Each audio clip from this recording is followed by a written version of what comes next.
Standing Up to Emotional Abuse, A Guide to Healing. If you've listened to sa preaching ko last Sunday, tinatch po natin yung medyo sensitive na topic na yan ng emotional abuse. At today, let me share it once again, pero on a different perspective. Sabihin ko sa inyo kung ano yung mga sinasabi ng mga evangelical na mga psychologists, mga Christian authors, kung ano sinasabi nila tungkol dito. So, again, let's proceed po. There is healing even from the deepest pain that no one can see. So, there is healing. Yung emotional healing na kakailanganin natin ay mga galing sa Panginoon. Emotional abuse hides behind smiles. Okay? At yung silence, yung spiritual na mga language natin, sometimes hindi kita ng marami yan eh. Pero God promises healing.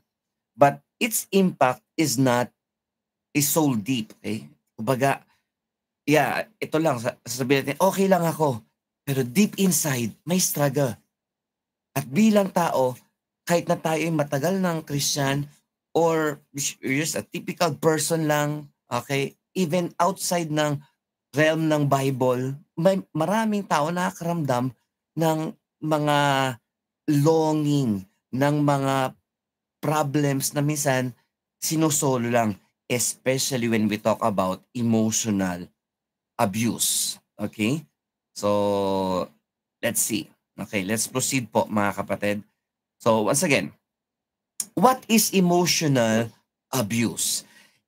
In short, okay, pinaiksi ko na lang muna yung ating definition. Ito din definition na ginamit ko last Sunday. Emotional abuse is the subtle dismantling of a soul. Kung papaiksin mo, yan yon. Ang emotional abuse is anything na nangyayari sa atin na parang dinidismantle, dinidistrong ka yung kaluluwa natin to the point na nakatago ito sa good intentions, yung nagbibigay sa atin ng emotional abuse or sarili natin nagbibigay ng emotional abuse sa sarili natin, just like self-rejection, or tayo ang nagbibigay sa iba nun, whichever man doon mga kapatid. Sometimes ang mga iyon ay nakatago sa good intentions na parang humility pero yung pala ay kumbaga parang false humility. At yung emotional abuse, it will destroy, it will erode your identity. Kumbaga talagang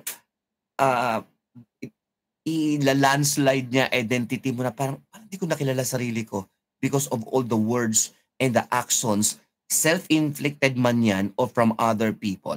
Okay? Yung worth mo ay nadidistort. Mahalaga pa ba ako? Okay ba yung story ko? Something like that. Yung puso natin magiging sugatan. Yung rejection ay lalong natatanim sa isip, sa puso natin. I know that. I have that struggle. Yung buhay natin ay parang binubura and then gumagawa ng panibagong kasulatan na parang, okay, if you think you're good, you're not really good. Kasi ito ka. Again, self-inflicted man yan or from other people, we can experience emotional abuse. So again, ito'y Tagalog lang ano. So ang emotional abuse ay tahimik pero matinding pagwasak ng pagkatao. Let me read lang for clarification. Minsan nakatago sa mabuting intensyon pero unti-unting nabubura ang pagkakakilanlan. Nababaluktot ang halaga ng sarili, nasasaktan ang puso at ang buhay ay ng biktima ay muling isinusulat na parang masakit sa paraang masakit at mapanira. Let's continue. Ito naman ay definition ng emotional abuse according to the Quick Reference Guide to Counseling Women. Emotional abuse, also known as psychological maltreatment, is the debasement of a person's feeling that causes him or her to perceive self as inept. Lang halaga. Not cared for, hindi ka walang nag-care sa'yo, at ikaw ay worthless. Emotional abuse is the systematic tearing down of another human being. Systematic, continuous, iba't iba, hindi yan one time, big time. Minsan over the years yan. Again, ulitin ko, self-inflicted man yan or from other people or you causing to other people. At ito pa, it is the use of emotional power. Take note of this. It is the use of emotional power to control, to manipulate, or intimidate another. Okay, that is from the Quick Reference Guide to Counseling Women. Tingnan natin naman yung mga verses na ito, mga kapatid. At sa verses na ito, makikita nyo naman dito ang payo ni Paul, okay, at yung naranasan ni Pablo, at yung babala ni Pablo na in the latter days, dadami yung mga magkakaroon ng emotional abuse. Okay, tuloy tayo. Okay. Tingnan nyo po ito, mga kapatid. Sabi ng verse, but understand this, that in the last days there will come times of difficulty, for people will be lovers of self, lovers of money, proud, arrogant, and take note of this, abusive. Wow, mamaya, explain ko. Disobedient to parents, ungrateful, unholy. That's from ESV. Now, sa Tagalog, tandaan mo ito, magiging mahirap ang mga huling araw dahil magiging makasarili ang mga tao, sakim sa salapi, mayabang, mataas, and take note once again, mapag-insulto. Okay? Abusive. Masuwayin sa magulang, walang utang na loob, at hindi makadiyos. Now, yan yung babala ni Pablo kay Timothy sa mga darating na panahon. Ang emotional abuse na tinatawag natin ngayon ay mangyayari in the last days. At nung time ni Paul, it's also happening na rin. Now, tingnan naman natin, si Paul, ano ang kanyang history sa pagiging pagkakaroon ng emotional, pagiging abusive emotionally. Ayun. Basahin natin yung verse. I thank Him who has given me strength, Christ Jesus our Lord, because He judged me faithful, appointing me to His service. Yan yung present ni Paul noong time na ito. Pero yung kanyang past ay ito. Though formerly I was a blasphemer. Nagtataka kayo, uy, blasphemer. Hindi naman abusive yan eh. Mamaya, wait lang. Persecutor and insolent opponent, but I received mercy because I had acted ignorantly in unbelief. Tagalog, basahin natin. Siguro yung part na nagsalita si Paul about yung abusiveness niya. Kahit na nilapastangan ko siya, si Lord, noong una, bukod pa riyan, inusig at nilait ko ang mga sumasampalataya sa Kanya. So, panlalait, panglapastangan, pag-uusig. Those things, mga kapatid, ay gawain ng isang emotional abuser. Okay? So, ang emotional abuse ay inamin ni Pablo, hey, I have this. Ako ay abusive at blasphemer. Hindi niya lang ina-abuse ang mga tao at pinapatay at ano pa to physical abuse pa ito. Kundi even ang Diyos ay kanyang nilapastangan. That same word is translated into two words sa English. Blasphemer and abusive, pero isa lang yun. That's, kumbaga, ang meaning pa rin ay ina-abuse yung tao at ang blaspheme o panlalapastangan sa Diyos, ang Diyos naman ang ina-abuse mo. So, let's go back, mga kapatid. Tingnan natin ito. So, nabasa na natin yung mga verses. Look at this. What are the Bible's insight on emotional abuse? Katulad ng binasa ko sa inyo, yung word na abusive, it is a verbal mistreatment rooted in pride.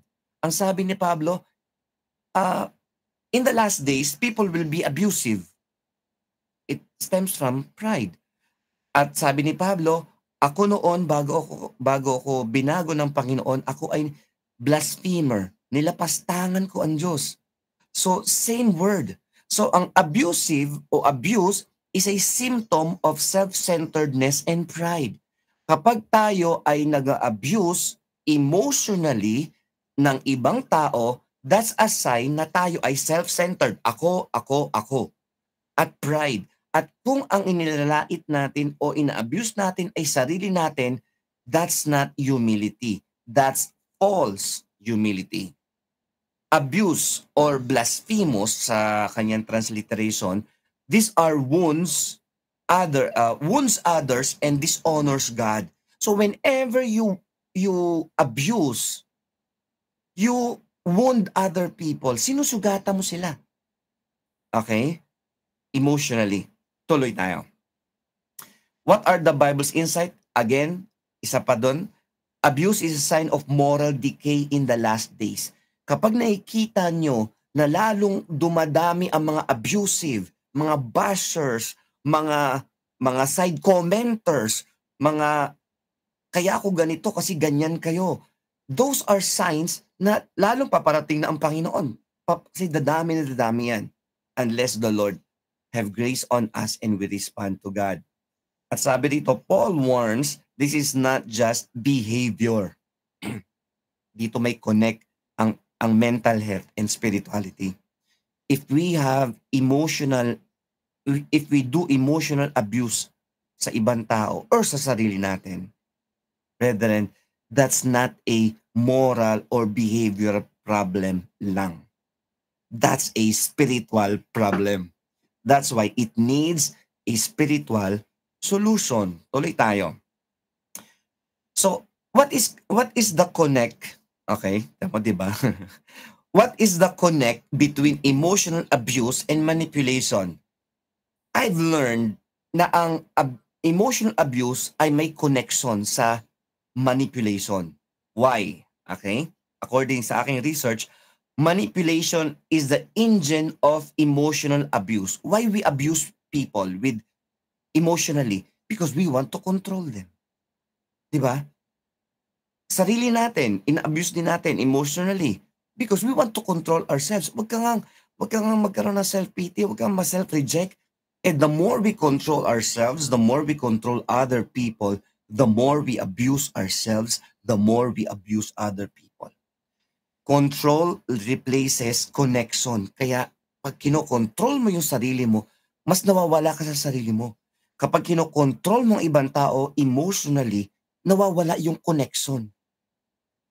Gets nyo?